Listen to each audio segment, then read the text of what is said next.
We're starting out today with some really great news. Follow me. The fig came back. Well, I'm very excited to see our fig tree sprouting again. I thought for sure I lost it during the winter. Now the chances of this thing putting figs on this year, I'd say slim and none, and Slim just left town, but we'll see. Glad to have it back.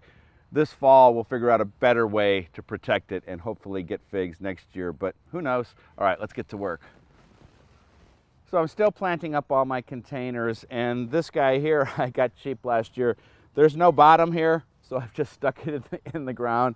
I've got another one over here where the top of this fiberglass kind of got cracked, and when I go to a nursery, I'm always looking for stuff that I can fix, put back together. And when we're thinking about containers, don't think just about flowers. I've got some dandelion greens growing here, and I'm going to fill this guy up with some really pretty Swiss chard. This is a variety of Swiss chard called Bright Light, so it's got all sorts of reds and pinks and yellows in here. And this is the perfect time of the year to plant something like Swiss chard. It's not like lettuce or other greens that must have cool weather. This guy's going to go all summer long and certainly all the way into November. And I've got this filled up with some nice planting mix, and those look great, don't they? Look at those roots, boy. And I'm going to kind of split these up and put them in here, and I've got another container to work on too. There we go. Firm but gentle, right?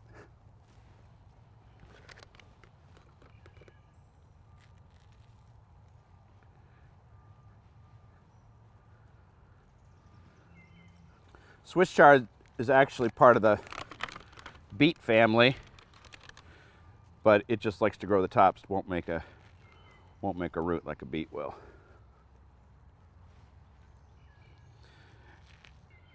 The other thing about planting in a container like this is it's hard for a rabbit to get up here, because rabbits love Swiss chard. All right, I'm going to put some water on this. I'm going to plant another one, and then I want to show you how to get the most out of your radishes.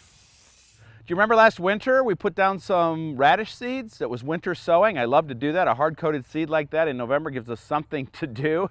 Sprouted in midwinter, and then I picked a bunch of radishes early in the season, but some of the radishes, they just never head up. And these flowers are pretty. They bring in the good bugs, but they'll put on these little seed pods here, and the seed pods, as they get bigger, taste exactly like a radish. You'll get 100 seed pods on here instead of just one radish. And so that's another way to use your radishes. If they don't head up, just let them go, and then pick them when they're little, bigger than this, but still, which fits just like a radish. All right, let's deal with mosquitoes without reaching for chemicals. That is really good. The best way to deal with mosquitoes is remove standing water wherever it might be. In my case, I've got bird baths and this fountain here, and there are mosquito larvae in here. I can see them swimming around in there. An organic control is called mosquito dunks, and it's something called BT, B as in boy, T as in Tom, which stands for something I can't pronounce. Bacillus thuringiensis, that's as close as I can come.